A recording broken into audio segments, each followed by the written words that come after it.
7567. It's homing in on something. 7567. 7567, Captain Rex.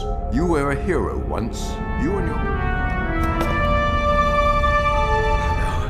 The war is not over. Rex. Cody! Come on, move it!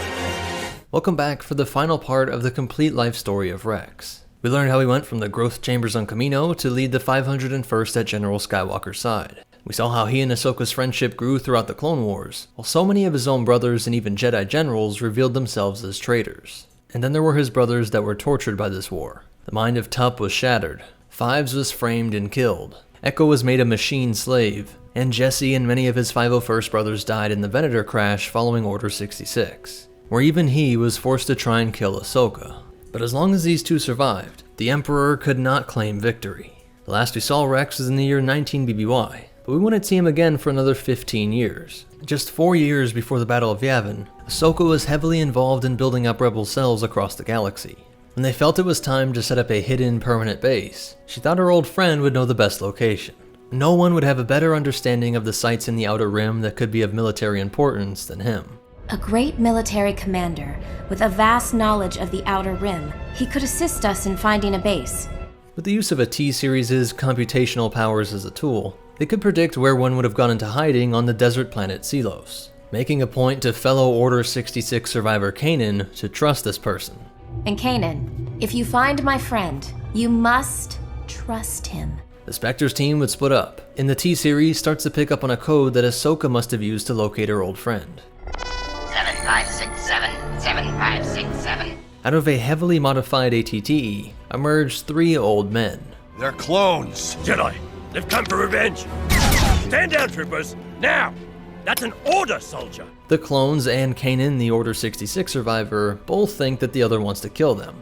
Shots are fired, but Rex's cooler head prevails, while the young rebel Ezra shouts out that it was Ahsoka that sent them.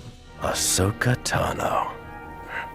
I fought by her side from the Battle of Christophsis to the Siege of Mandalore. As they go inside to talk, you can see the dust-covered helmets of a bygone era, and even what may be a helmet from the 212th. Ezra is eager to get the veterans to help, but they are less enthused. The Emperor said the clone army has outserved its purpose and retired us. Now we spend our days just telling stories. My days as a soldier are over. We need a base. Ahsoka said you knew about all sorts of secret locations in the Outer Rim. There are a few spots I never bothered to report to the Empire. Here we learn how he experienced this fade into obscurity and being tossed aside by the Empire. He wasn't on the run, he was simply forgotten and deemed irrelevant. But Rex secretly told the real purpose of the Clone Wars to Wolffe and Gregor, how it was all Darth Sidious's plot to turn the Republic into an empire, while using all of his clone brothers to kill off the Jedi. And so these two also had their bioinhibitor chips removed, and would choose to live with him in this more simple life hunting Jupas. Meanwhile, on an Imperial Star Destroyer, Agent Kallus is informed that they were receiving a transmission with a clone encryption. But he was informed that this was most likely just an old clone, whose degenerating mind still had him fighting in the war. While the clone's number checks out, he has a record of calls of delusional distress. I wouldn't take him too seriously. Again pointing to the fact that the new Imperial leadership and troopers that phased out the Clone and Republic personnel were accustomed to seeing these Clone Wars relics degrading into madness, as the Empire simply waited for them to arrive at their age-accelerated deaths. And back in the Walker, we see how unnerved Kanan is by Ezra's acceptance of these troopers. I watched them kill my master. She fought beside them for years and they gunned her down in a second. The agreement was that to repay the clones for the info on the new base, the Spectres would help to take down an enormous Jupa. And though everyone seemed to get along, that evening Kanan is venting to Hera about having to deal with these clones, and she reminds him that clone troopers saved billions of lives, including hers. When Ezra was asking Rex about the war, he talks about what Anakin told him all those years ago at the beginning. A great Jedi once told me that the best leaders lead by example. You do that well.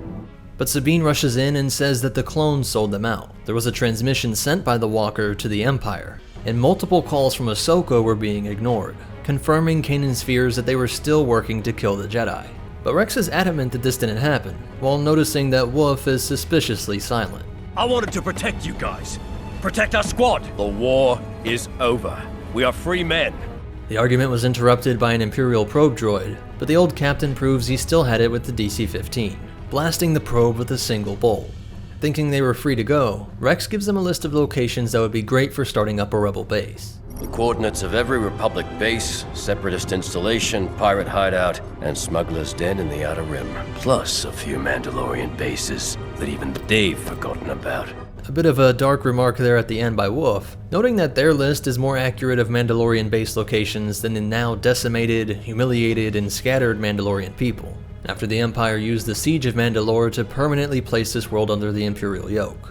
But just then they get hailed by Agent Callus, responding to Wolf's claim of having spotted a Jedi, to which he now denies. Unamused, the Imperial shows him the probe droid footage, with the Spectre's known shuttle spotted on top of the clone's home.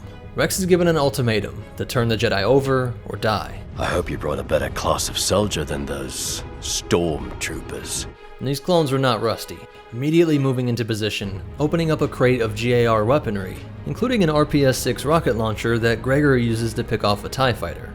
After the smoke clears, Ezra is still curious about the Clone Wars, as it always seemed far off and exciting growing up on Lothal, and with him being born on the very same day that the Empire was formed.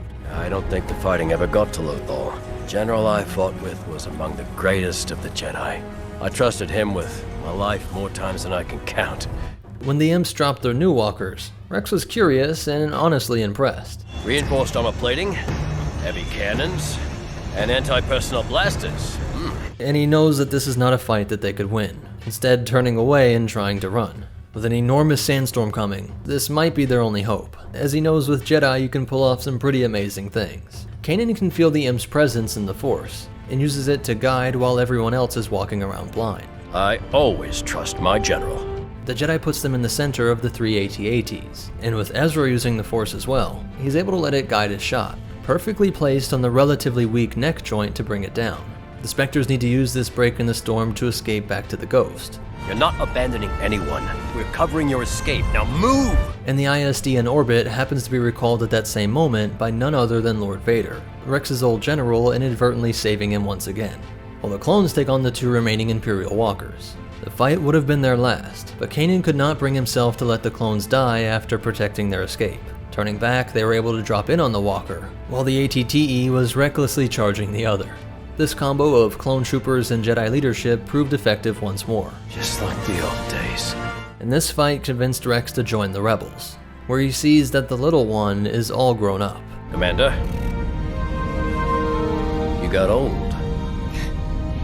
Had to happen sometime, Rex. With the Spectres, Rex enjoys seeing the old Master and Padawan relationship again, eager to share some of his wisdom that he picked up from watching his Jedi General. And he actually disagrees with Kanan's teaching methods, even going so far as to directly insult Kanan, implying that he was the source of the boy's lack of discipline. So there's where the boy's lack of discipline comes from. You're saying I lack discipline? Yeah, that's exactly what I said. Him and Kanan continue to fight about the balance between being trained as a soldier versus being trained as a Jedi, and Ezra just leaves to join Sabine and Zeb's mission. One of his base recommendations led them to check out an old Republic medical station, but they were tracked here by an Inquisitor. Luckily, Zeb was able to blast them with the Phantom and scoop up the rest of the team, and return to Phoenix Squad's mobile base. The next day, we would see how the young Ezra was being pulled between these Clone Wars veterans. And while Ezra was searching for a lost ship with Jun Sato, they were pulled out of hyperspace. To bring them back, Hera ordered Kanan and Rex to go undercover, and neither of them were too happy about taking on this mission together. Not Rex. He can also impersonate a stormtrooper. Right, that's because he is a stormtrooper. And Rex wasn't too keen on donning this new armor. I would never be on their side or wear their junk armor. But the duo take a stolen Sentinel class and make their way towards Ezra's last known location. As they approach, Rex's knowledge of the codes proves invaluable. 675 test zone and off limits to you, S257. We're gonna have a 3376 on our hands. And Rex had to admit that this Jedi had some useful tools of his own. Not bad, I've seen better. Once they find out where Ezra is, they race to him, but are accidentally shot with a stun blast from the boy as he was already working on rescuing himself. And Rex notices that this was not Republic Phase 1 or Phase 2 armor. This armor doesn't protect you from anything. Well, I told you. When Ezra wants to disable the interdictor, Rex agrees, going against Kanan and now requiring them to split up and search the ship. With Chopper in the main reactor, he was able to sabotage the systems, while Kanan and Rex liberated Sato and his crew, blasting their way down through the ship and trying to make it back to the shuttle. But the old clone was having a hard time adjusting to this new gear. Wow, you really do shoot like a stormtrooper. This helmet! I can't see! As they press on towards the Sentinel, the waves of stormtroopers keep increasing, forcing Rex to make the decision to hold them off on his own. I'm too old for all this running. What are you doing? Get those men out of here. They need you. Forced to rush them, Rex, who is now 56 and the twice-aged clone years, was still able to defeat 3 of the Bucketheads, but when a 4th came and blasted him with 2 stun bolts, he was taken prisoner. Admiral Brom Titus is shocked to see a clone helping the rebel scum. Why would you lower yourself to fight with traitors? Where is your loyalty? My loyalty was to the Republic, not your empire. Out of respect for the decorated veteran, the Admiral offers him a chance to work at a major Imperial training facility. Rex could redeem his military career and proudly wear the Stormtrooper armor. You could wear that armor and be proud of your service again. Oh, I'm proud of my service, but I really hate this armor. As the interrogator droid comes for Rex, Kanan can sense that this clone is in trouble. Can't believe what he's about to do, but he runs back for the captain. I've got to get my friend. Titus is furious that the clone is still resisting, and tells Rex that like the rest of his brothers, this decorated hero would be thrown away like trash. You will be discarded and forgotten, like an obsolete piece of field equipment. Now free, the rebels are able to make their escape via the Sentinel, and though their first jump would see them ripped back into real space, Chopper set it up so that when the interdictor activated its gravity wells, the effect would be uncontrollable, pulling in all the other Imperial ships in this area, creating a dazzling display of capital ship carnage. Back with the Republic fleet, Ezra comments on how he really understands why Jedi and clones make such a perfect pair. Thanking each other for their sacrifices, these 2 Clone Wars veterans salute each other, forgiving the past and focusing on the future with the rebellion. But still without a permanent base, the Rebels' HQ is just a fleet that stays in obscure parts of space, while the Empire increased their patrols across the galaxy and were locking down major hyperspace lanes. The Mandalorian, Sabine, knows of a shortcut to Lothal via Concord Dawn space, which was not in Imperial territory. When Ezra asks why, Rex explains how fiercely independent these people are. Concord Dawn is known for its elite warriors. They were brought in to train clones back in the war. And Sabine explains that they were another faction besides Death Watch and Maul's converted Mandos, but who were allied to the Duchess, serving as the Royal Guard during the Clone Wars, and once the Imperial takeover, being forced out to Concord Dawn. Hoping to find an ally, Hera leads a squadron of A-Wings, but the Protectors shut down any hope of talks.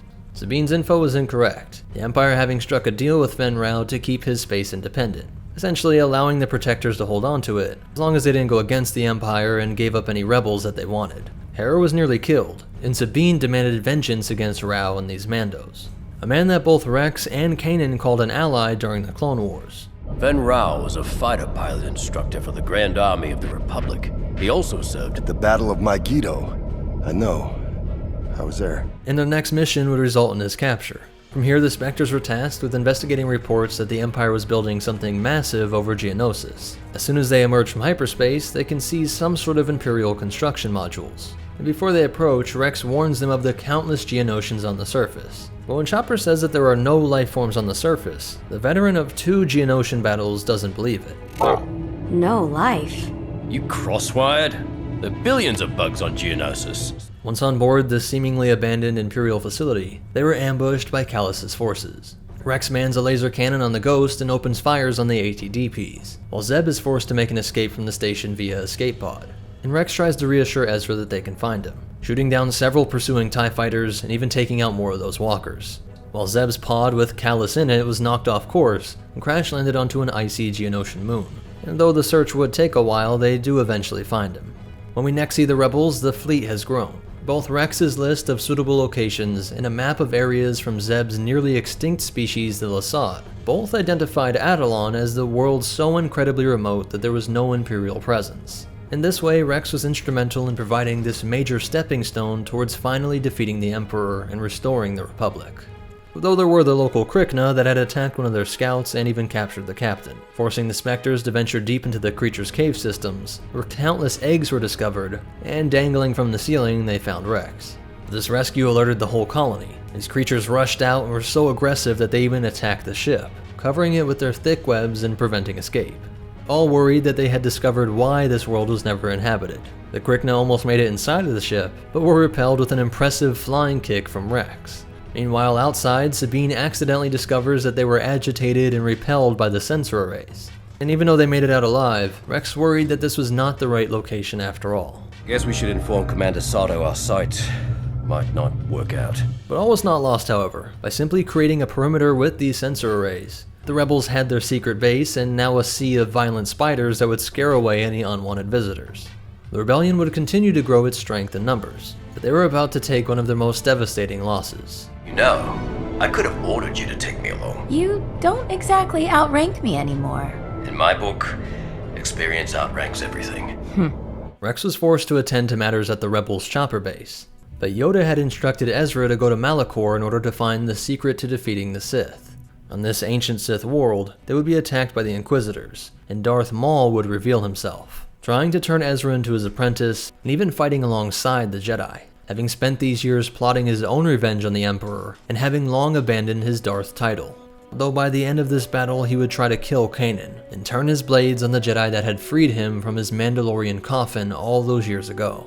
Darth Vader would show up, and the entire Sith temple would be activated, causing an enormous burst of energy that destroyed the complex, with Ahsoka inside of it.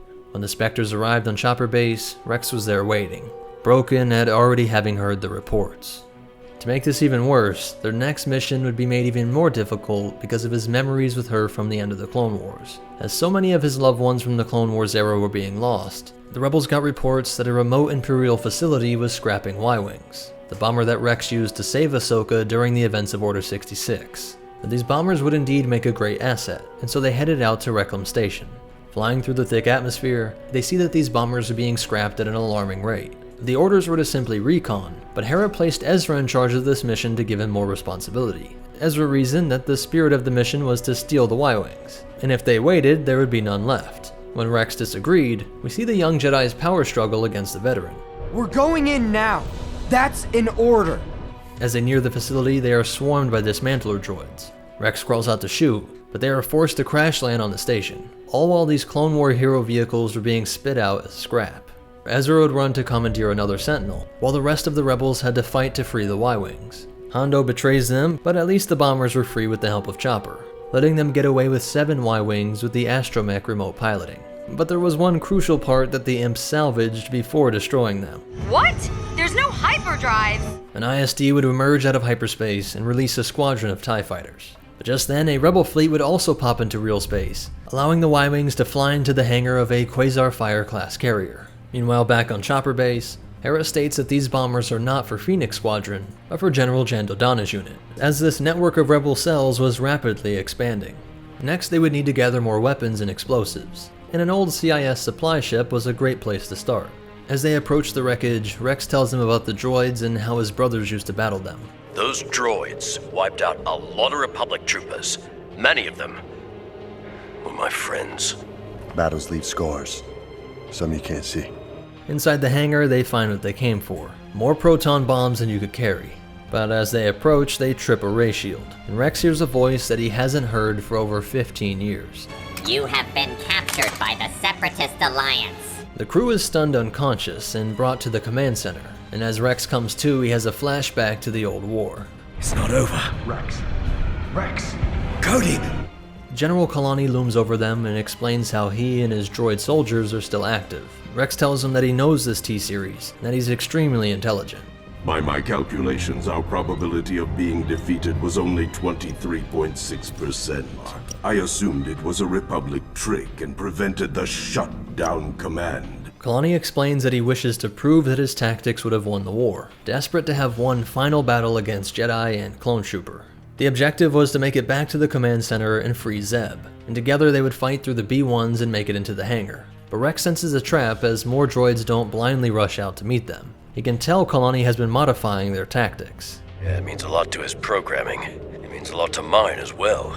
As they make it deeper into the CIS ship, droidicas appear on the catwalk above them, and Kanan has to tell Ezra to run, that these type of droids cannot be defeated by a simple lightsaber deflection.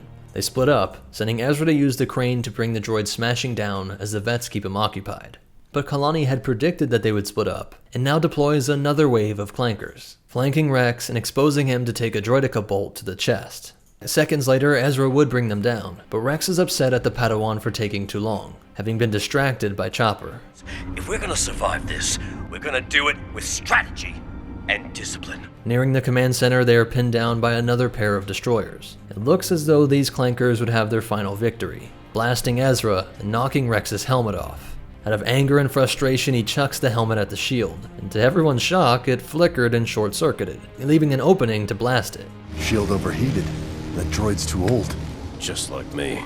Now free to take the bridge, Rex nearly blasts Kalani, but Ezra steps in at the last second, saying this was pointless, that they were replaying the Clone Wars, but only in the sense that they were both fighting each other instead of recognizing the real enemy. The Clone War ended, but why? If none of you won, who did? Right on cue, the Imperials had tracked Chopper's signal for help and were descending on this old Clone Wars crash site, with AT-DPs, AT-ATs, and squads of stormtroopers descending on their location. Clones? Battle droids?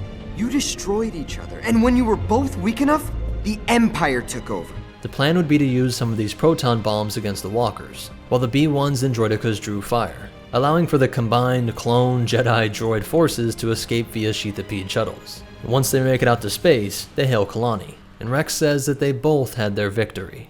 We all just won the Clone War, and you ended it, Ezra. All I did was point out that none of you were meant to win. You couldn't. And we needed to hear it. From here, they would head to Maikapo and try to rescue rebel sympathizers, with Rex being aboard the Sphyrna class while the Ghosts meet up with Iron Squadron in their YD-2400.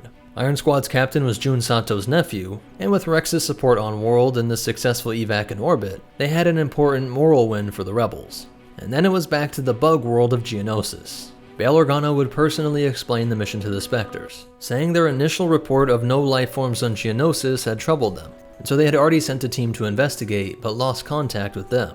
A team led by someone that Rex had trained during the Clone Wars. I've known Saw a long time, and I've learned when he's concerned about something, it's usually worth taking a closer look. When they approach, Hera notes that all of the space debris that they saw the first time was now gone, and while they pull through the atmosphere, they are swallowed by an enormous sandstorm. Upon landing, they split up to search for Saul and his team, and navigate through the maze of underground tunnels, finding the helmets and weapons of Saul's men strewn about. Kanan senses that they are being watched, but decides to press on, eventually getting deep enough to encounter B-1s and a droideka, who are outflanked by Rex's old pal. It's good to see you alive, my old friend. Topside, Sabine and Zeb have discovered a series of shield generators that someone has been keeping active. Saul claims that it was a Geonosian, the same one that had been maintaining these droids. Even though it killed his men, Saul knows that this bug is the only one who knows what the Empire did to the Geonosian people. And more importantly for him, would be the only bug to know what they were building in orbit. Across a cavern, they spot their target, and it activates an army of droidekas on the surface. Zeb and Sabine have to activate the shield generators to survive, but it won't hold for long. When Kanan comes up with a creative way to cross the cavern, the Clone Wars vets still remember the Jedi's heroicism. Yeah, but he's just not a Skywalker. The bug keeps running deeper into the caverns, where Ezra is able to wrestle him down towards the rest of the team. With the signal destroyed, the droidekas shut down, and Saul rushes to interrogate this lone Geonosian. When the Onderanian gets violent, Rex tried to calm him down. All they could get out of him was a vague drawing of a circle within a circle. And when he leads him to his workshop, Rex figures they could use his terminal to boost Chopper's signal in order to contact the Ghost. But Saul was tearing apart the bug's room, eventually forcing him to reveal that Click-Clack was hiding a Geonosian egg, the last one of his people after the Empire tried to make them extinct. At this point, the Ghost was infamous within the Empire, and with all these broadcasts going back and forth, Imperials were eager to capture them. The Ghost was barely able to descend down this rocky shaft, but eventually the teams are reunited, though they now have different ideas on how to finish the mission. Saul demands that Geonosian tells them more about the Imperial project, but Click-Clack just wants to be set free with his egg. Saul gets more violent, forcing Rex to jump in and grab him. At one time, the Onderanian was but the apprentice, but with Rex's age acceleration, Gerrera is able to overpower and flip the old clone. The debate is cut short when Imperial jump troopers descend on the Ghost. The Spectres and Saul rush out to meet them, while Rex mans the dorsal turret. And since the Arquitans blocks the tunnel exit, they are forced to go down deeper. Now far under the surface of Geonosis, they find the gas canisters that the Empire used to kill off the Geonosian population. Saul sees that this bug species, though his enemy in the Clone Wars, have suffered an even worse fate than the Onderanians. So they plan to use this evidence to rally the Imperial Senate against the Emperor. But these canisters would be dislodged during the battle with the Arquitans as the Spectres tried to punch their way out of the shaft. The images are frightening, but will not be enough to convince the Senate of the Empire's atrocities. Now in the year 2 BBY, Agent Kallus has been secretly assisting the rebels. Ezra, Chopper, and AP-5 would purposely be captured in order to free the Imperial defector, after it was discovered that Grand Admiral Thrawn was monitoring Kallus's transmissions. Kanan and Rex were to pick them up with a captured shuttle, but the prisoners were moved to Thrawn's Star Destroyer, the Chimera. When they meet, Kallus sees that his old mentor and Clone Wars hero Willa Yularen is there as well. While they try to determine who the traitor is, they review a star map which has been narrowed down to the possible locations of the rebel base. From billions of possible locations, Thrawn now just has a handful, forcing Kallus and Ezra to return to the Admiral's quarters with Chopper in order to edit this map, while also making sure the landing codes for the Chimera were sent out to Rex and Kanan, while Kallus was now forced to cover their tracks. All of this snooping was done with Lieutenant List's cylinder code, while Lorinda Pryce was acting on Thrawn's suspicions that any arriving transport would be evacuating the spy, and she immediately intercepts Kanan and Rex as they exit the shuttle. I'm placing you under arrest. There must be some kind of mistake, sir. I'm sure we can shoot him. List was overzealous and desperate to get a promotion, so all he saw was Pryce shooting stormtroopers, and figuring she was the traitor, he stunned her, praising his capture before being tackled by Kallus, which allowed the Spectre crew to escape, while simultaneously making it look like List was the one who was trying to help them get away. Despite all those layers, Thrawn felt something was off, and never stopped the intense monitoring of outgoing Imperial transmissions. Next, we would see the Spectres hiding out in the wreckage of old CIS capital ships, when they received a message from Senator Mon Mothma, being the first of the senators to openly challenge the Emperor, citing the massacres of the peaceful people of Gorman. That our self-appointed Emperor is little more than a lying executioner. Their mission would be to safely extract her to rebel forces, and over the outer rim world of Dantooine, she would give the speech that would rally together all of the disparate rebel groups under one banner, a rebel alliance to restore the Republic, with Rex watching in amazement from the rebels' first permanent base, which he helped to create. And weeks later it would be on Chopper Base that Ezra would claim that the Force was trying to show him that Kenobi was alive, and that Maul was still hunting him. But Rex has to explain why this is not possible, no matter how much he wishes the old general was still with them. No one would like to believe General Kenobi's alive more than I would. But Senator Organa confirmed his death. And though Ezra would eventually confirm that Kenobi was indeed alive, it is not likely that Rex would ever get a reunion with his fellow Clone Wars veteran. Still 2 years out from the Battle of Yavin, Thrawn is ready to put to use all of the intel he gained on the rebels. The planet Atollon and its chopper base had been discovered. Thrawn and the 7th Fleet would prepare for a full planetary invasion. Luckily, Fulcrum was able to get a few words off the chopper base before Thrawn captured him, providing crucial seconds to scramble the fleet and alert Dodonna's forces who had just arrived in orbit. However, the interdictor would prevent a simple jump to hyperspace. Sato would sacrifice himself and take out the interdictor, allowing Ezra to break free with Maul's ship, the Gauntlet. Meanwhile, on the surface, Rex would lead the ground forces against the invasion. Lousy four-leggers. As the planetary bombardment was beginning, Ezra returned with Sabine and Mandalorian allies, but the Walkers were plucking rebel ships out of the sky, and Rex and the Spectres were surrounded when Thrawn personally led a squad of elite Death Troopers. Just then, the Bendu, an ancient force wielder that is neither Sith nor Jedi, would start raining down death upon the entire battlefront, scrambling everyone and allowing the rebels to make it to their ships. Ezra and the Mandos would take out the second interdictor, allowing them all to make the escape to the rebels' emergency rally point at Yavin. But Rex advises they should take extra precautions. The second hyperspace jump before heading to Yavin. If we want to cover our tracks, we should make it 3. Months would pass. We are now in the final year before the destruction of the first Death Star. It is unclear if Rex's maps were used to select Yavin, but it is operated by the Massassi Group rebel cell, named after the ancient species that built these pyramid structures. We see even more Y-Wing bombers here, with a squadron of them having just arrived from a mission led by Hera, which also shows us how Rex was in charge of many of these bases' operations. Come on, move it! The Imperials keep responding quicker than the rebels expect, thanks to a newly created communications outpost on Jelani, something the Rebel Alliance did not figure out, but which was only revealed by Saw's partisans. How does Saw's ragtag group have better intel than we do? With Mon Mothma and Kallus pointing out that he is willing to torture and terrorize people in order to get what he wants. That night, Saw makes an appeal to the rebels and insults Mon Mothma. Continue to allow this war to be fought on the Empire's terms, not yours. You are going to lose. Though Mothma was outraged by this, she knows that he is right about the danger of this outpost. The Spectres would take it out, with the help of the partisans in their powerful U-Wing starfighter, chucking proton bombs onto the dish and setting it and the Arquitans above ablaze. Now they would turn to the liberation of Lothal. While the Phoenix Rebel Cell wanted to liberate Lothal, the homeworld of Ezra and where Thrawn was setting up many of his Imperial projects like the TIE Defender, most of the other Rebel cells did not see the strategic importance of this planet. Mon Mothma also refused. So Rex would return to Selos and try to recruit his brothers in this mission. Wolf and Gregor never got involved with the Rebel fighting at large, but they did keep in contact. Hera wanted to rally up as many of the disparate allies as they could find. Everyone from the pirate, and in a way a Clone Wars veteran as well, Hondo Ohnaka, and the bounty hunter Ketsu Onyo. This mission isn't for the rebellion. It's for Ezra. As they approach Lothal, they are met by an enormous planetary blockade. While planetside, their enemies are under heavy attack by Thrawn's forces. And just then, a cargo freighter pops out of hyperspace just next to them. Rex, stand by on the magnetic clamp.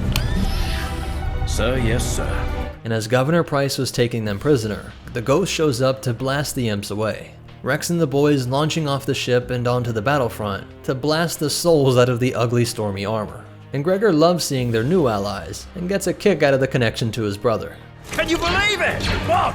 The wolves! You got your wolf pack back! Yeah, they fight just like the boys. That day would be a victory, but the next would be to take the capital and drive the imps off of Lothal completely. This battle gave them the LAAT-LEs that they needed to approach the massive Imperial Command Center, a mobile base that can be dropped on occupied cities and act as a hub of Imperial power. The hope would be to take it and launch it away, destroying it in a brazen display that would ignite hope in all of those oppressed by the Empire. With the codes supplied by Price, they were able to take the comm center. By using Imperial Protocol 13, they were able to issue an immediate evac order to all of the Imperial forces on Lothal, getting them all into the dome before sending it away. Rex would monitor the dome's comm systems, while Kallus and Azadi would send this order out to the imps. Though Thrawn would not be this easily outmaneuvered, and he plants his Star Destroyer right above the dome. If they wished to lift off and crash into them, the rebels could destroy all of the Imperials, but they'd be forced to take out the entire capital along with them. Or Ezra could simply surrender. To rush the boys' decision, the Admiral opens fire on the civilians below. Providing him hollow footage of the destruction, Ezra gives up. While the Spectres try to figure out what to do, Ezra sneaks out and heads to Thrawn. While Wolf and his allies were ambushed by Thrawn's assassin Rook. Mart Matin, Santo's nephew from Iron Squadron, was entrusted with Ezra's secret backup plan, telling Wolf that they have to get near Thrawn's ISD, the Chimera, and blast out a frequency through hyperspace, a signal that has not been used by travelers for ages. Back in the dome, Rex, Gregor, and the team would fight to try and activate the shield generators to protect the city. Zeb and Rook would battle between the energy emitters, and while Gregor and Kallus rushed the shield operators, one of the imps was able to get off a bolt into the Clone Wars veteran, providing one final loss for Rex. It was an honor to fight with you for something that we chose to believe in. We did it, Gregor. These clones who had been bred to serve a Sith Lord's plot had realized that they chose this fight with the rebellion, and this sacrifice saved the city. The shield generator was large enough to envelop the entire capital, removing the threat of bombardment. Ezra was able to deny a temptation from the Emperor, and actually took Thrawn prisoner, directing the Chiss to look out the viewports and see part 2 of his plan. Swarms of Purrgil had followed this old signal through hyperspace, and acting on a strange Force-enabled bond that they formed with Ezra earlier, they ripped through the planetary blockade and captured the Chimera, with Ezra and Thrawn still on board. While Rex was looking on with the rest of the Spectres, mouth agape at this incredible sight. To finish the fight, they would send the dome up into the atmosphere, while trying to survive the hordes of troopers locked in there with them. Rex blasting away with the inferior, yet still effective E-11, enabling them to exit onto the dome surface and evac via the Ghost, before setting the whole station ablaze over a barren area just outside of the capital. While the dome erupts in explosions and the city erupts in cheers, they survive Thrawn's attack and would be finally free of Imperial oppression. But Rex is still focused on the mission. But the Empire won't just let us keep this planet. We need to prepare for how we're going to fight back. This would be the first planet to be completely liberated of a major Imperial occupation. And though it is unclear what role Rex played in the major battles to come, battle over Scarif, Yavin, or Hoth, it seems that he and Wolf remained here to turn the locals into a proper military fighting force. These men, trained by the Kaminoans and their Mandalorian advisors, and led by their Jedi generals, with Rex even turning down an offer to give up the rebellion and train stormtroopers. This was a role that Rex chose, where he would now again be called Commander Rex, and help to build up such a strong force here that the Empire never came back for a fight. But there was one last battle for the old clone, when the Rebel Alliance discovered that a second Death Star was being constructed, and that the Emperor and Lord Vader would be on board. Mothma decided to throw everything the Rebel Alliance had at finally ending the war during the Battle of Endor. Commander Rex's decades of fighting and stealth operations made him an invaluable member of General Solo's strike team, which would take Lambda shuttles down to the surface of Endor in order to shut off the massive shield generator. And that shuttle with them would be Luke Skywalker. Though Rex would not know that this was the child of his beloved general from all those years ago, it just shows the interesting ways the Force works. And as they approach, we see that just as Anakin had once told him, he was leading the rebel troopers from the front, right behind Chewbacca as the team made their approach. Once they arrive at the target, it is Rex who disarms the stormtrooper and is always thinking ahead, as we see that Rex donned the scout trooper's armor just in case the imps needed to be tricked during the next stages of the plan. When the Ewoks emerged to save the day, this idea could have gotten him killed. To think that Rex could have been accidentally cut down by friendly fire, this hero of 2 galactic-scale wars could have been killed by an Ewok rock to the head. But luckily this was not the case, and in the confusion, him and the other rebels were able to get the upper hand. While up in orbit, Rex's long-lost general, his close friend Anakin, would finish the fight just like the old days, ending this decades-long war against Darth Sidious. A war that started at the moment of Rex's inception, all those decades ago on Kamino.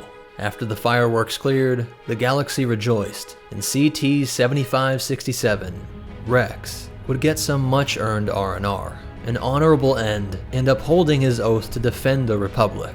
He helped to defeat the Empire, and the secret Sith that was the Republic's true enemy during the Clone Wars, while spending the remainder of his years training the next generation of soldiers in order to protect the new Republic.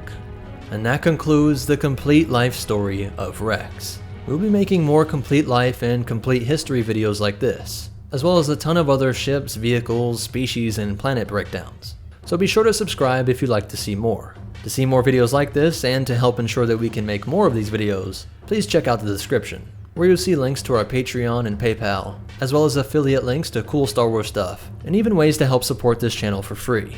It's all linked down below. Special shout out to our supporters over on Patreon, especially our $25 tier, Andrew Ban, Black Phoenix, Feed Me Kittens, Seraph Diaz, and Chris Garcia. But most important of all, remember, never underestimate the clones, and the Force will be with you, always.